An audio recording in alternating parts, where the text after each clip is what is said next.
Hi, good morning. Welcome to my channel. My name's Stacy. So I normally talk about either anxiety related topics or true crime, and in the spirit of true crime, not politics. I don't talk about politics on my channel ever. But I do want to address the shooting yesterday that happened again. We had 3 students critically injured in a shooting in Colorado. As we move into today, the 23rd, anniversary of 9/11, and then we had the founder of Turning Point USA, Charlie Kirk, shot dead. Now, I'm not a political person, and I'm not overly familiar with him, and I've said this before, I don't agree with any other human being on earth about everything. I don't agree with my husband or my children about everything, so obviously I'm not going to agree with everything he says or everything any other speaker says. But I'm an American. My grandfather fought in World War II. My grandma's brother, fought in World War II for 5 years. My grandfather fought for 4. My cousin did 4 tours in the GWAT. I come from a military. My uncles were in Korea and Vietnam. I had uncles in each, all on my mom's side of the family, some on my dad's side, but I'm not as close with them, so I don't know the history, but I know we had people on that side of the family in World War II, and I believe as Americans we have a right to peacefully gather, assemble, and speak. And if you don't like what someone has to say, don't listen to them. There are people who I don't like what they have to say. I don't listen to them. I don't watch their channels. I don't hate watch anybody. I want to give them views. I think there's something so wrong with the culture. And we don't know why he was killed. I mean, keep in mind when Reagan was shot, it was over a guy who was trying to impress Jodie Foster. It had nothing to do with Reagan's politics. He was trying to impress Jodie Foster. So, I mean, this may not have anything to do with Charlie Kirk's politics or I believe he was a Christian. This may not have anything to do with any of that. This could just be that he was someone well-known and someone wanted to make a name for themselves. Or they could be delusional or have some kind of obsession. I mean, we just don't know. So in the absence of information, like I said about Idaho, people just make stuff up. And while the FBI is looking for the suspect, I just send thoughts and prayers to his wife, his children, his parents, and everyone who knew and loved him. I didn't know the man, but I'm sorry that the world lost someone who was trying to help. So, like I said, it's not a political message. It's a true crime message. He had just posted a message about that girl that was, and I know she was a woman, but I'm almost 50. To me, she's a girl that was killed on that train. I mean, she just sits down in her seat and someone sits down behind her, and the next thing she knows, I mean, she's about literally seconds from death. I mean, I think she realized I'm going to die and then immediately died. I don't even think she had the chance to really process what had happened to her at all. That's how fast she went. And Charlie kind of went that fast too, and he had just talked about her because, I don't follow him, and I was at work. I just started a new job, so I didn't even hear about it. My son called, asked me for a slushie, and so when I came in the door with the slushie, he was waiting. So he was like, "Did you hear what happened?" And I said, "No, I've been at work for 8 hours. I haven't heard anything." And so while I was getting for work, all the news was breaking. So I didn't find out about it till after work, and I'm really bothered by it. I think because he wasn't a politician. It's one thing when our politicians get shot. I'm not saying it's okay. I think it's absolutely inexcusable, and I think it should be a capital offense.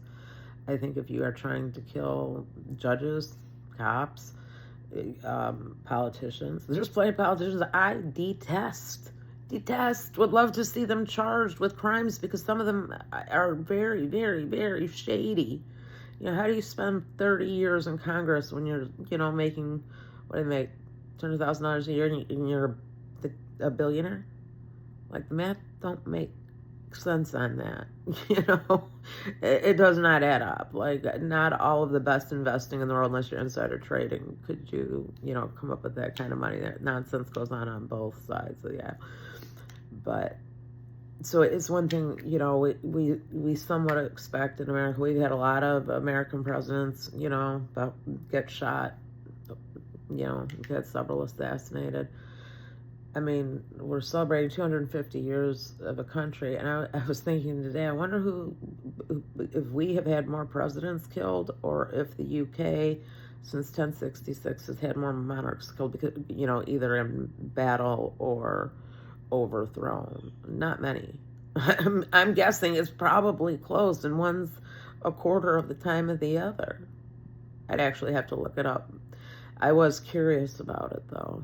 You know, why political violence, I mean, which we saw, I mean, I wasn't alive for it, but the country saw all through the 60s and a lot of the 70s, when in reality, more people on this planet, while slavery still exists, people are still live under governments that are oppressive, but more people are more free and have more wealth and are more materially comfortable. There's less starvation, you know, trying to get water and, you know, to places that you just simply could not get water to before we had modern transportation.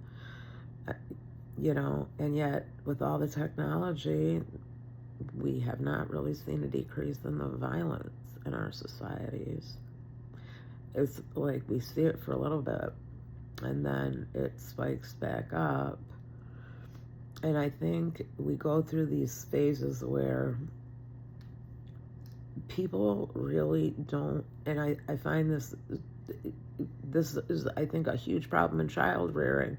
People don't like consequences. We don't like to face consequences for our own actions. We don't like to be penalized when we do something wrong, and nobody likes to discipline their child, because when you tell your child, you know, no PlayStation for the night, they're not going to sit in their room quietly and read a book. They're going to argue with you. At least they're one of my kids. They are going to be obnoxious all night. So it's almost like you're torturing yourself by trying to punish them and make a point. It's almost like an exercise in torture. But I think, you know, parents don't want to teach children responsibility. They don't want to take the time to listen to their kids.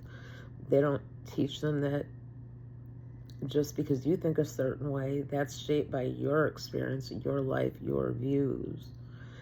And somebody else has had a different life, different experience, and therefore has a very different view on something that seems very simple to you might seem very complex to them.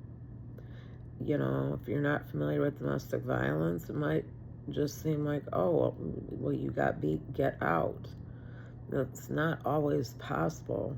You know, violence doesn't always start on the first date. And sometimes pregnancy occurs on the first date. And then, you know, you have a violent man in your life, you know, for the rest of it, because you share a child with them. I mean, it's not just like and if you have no money, no resources, where are you supposed to go? I mean, I went to school for social work for domestic violence, so I understand how complicated that issue is, and the risk women take when they leave, or men too, if they're the ones being abused. When a human being leaves an abusive relationship, that is when they're most likely to be killed by their partner, because abuse is about control, and if they think beating you will keep you from leaving and keep you in line, then that's what they'll do. And when you try to leave, they may escalate, and if they're already nuts, and if they already have, you know, other issues, narcissism or antisocial personality disorder or borderline personality, something else complicating it, then you got a nightmare on your hands. And it is not just just walk away. But for someone that doesn't know or doesn't really think about it, it's just like, oh, well, you should just leave. And if you don't leave, then, you know, it's your own fault. Well, no, I mean, there are actual real life consequences to leaving. especially if you don't have an education or family support or money, especially if you have children, especially if you have bills and no way to pay them because your job or sometimes jobs still won't make ends meet. We don't have adequate room in shelters. I mean, it's a huge problem, and that's one of a bazillion problems. But I'm just using that as a small example of a problem that is extremely complex that people like to minimize and just drill it down to, well, whoever is being abused, that person should leave. Well, yes, they should leave, and most of the time they want to, but they're not always able to. And we need to equip people to help others in society. We need to equip people to once again be compassionate. We need to equip our youth to be able to problem solve. You know, it does not help when helicopter parents solve all of the children's problems because the children don't learn to solve them for themselves. And I was talking to my husband about some issues that I have related to that in a different sense, but it's why I was not a helicopter parent.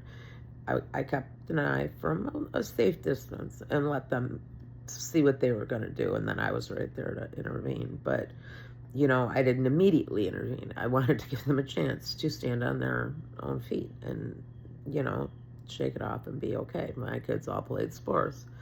So, you know, they played hockey, they get knocked down on the ice. I mean, that happens when they're little because they can't skate well and they collide. And sometimes injuries occur, kid falls and hits their head, and it's scary as crap. And you're in the stands. You can't get on the ice. You know, all you can do is run out of the stands and press yourself against the plexiglass and wait for them to, you know, the coaches to go out and check your kid. But that stops helicopter parenting. I'll tell you what, I think at this point, anyone that's a helicopter parent should be forced to put their child in hockey. You know, they'll be fine, you know, but you'll learn real quick that I learned real quick as soon as I had my oldest two are 12 months apart. And I'll tell you what, when I had my daughter and she started to move around where she could bump her head or, you know, or he was learning to walk because he was starting to walk at 12 months, right when she was starting to roll over. So, you know, say one tumbles, like I had a small house and it was on flat, so we weren't going to go down. Nobody's falling downstairs. But so say my daughter crawls headfirst into the wall and my son trips and falls and, you know, hits his head on the ground. I got to make it, if it happens at the same time and they're on opposite ends of the house, I can't be in two places at once. As a parent with more than one child, you got to make a decision which kid you go into. You know, who is more hurt, who is younger, who's older, who's more emotionally mature, you know. And there's millisecond decisions that you make because you can't be in two places at once. So you go check on one, then you run, check on the other. You know, but that avoids helicopter parenting. I always tease my neighbor who, you know, just has one child. I'm like, well, if you had a second one, I said you'd be a little more busy, like trying to figure out what the other one's doing to constantly be worried every second of what this one's doing. But you know, I was an only child, so, and I was raised by two only children, and you know, my grandmothers came from huge families, so, you know, I have an interesting, and I married into a larger family, so, you know, I have an interesting take on life. You know, I've done, you know, I had some bad things happen to me.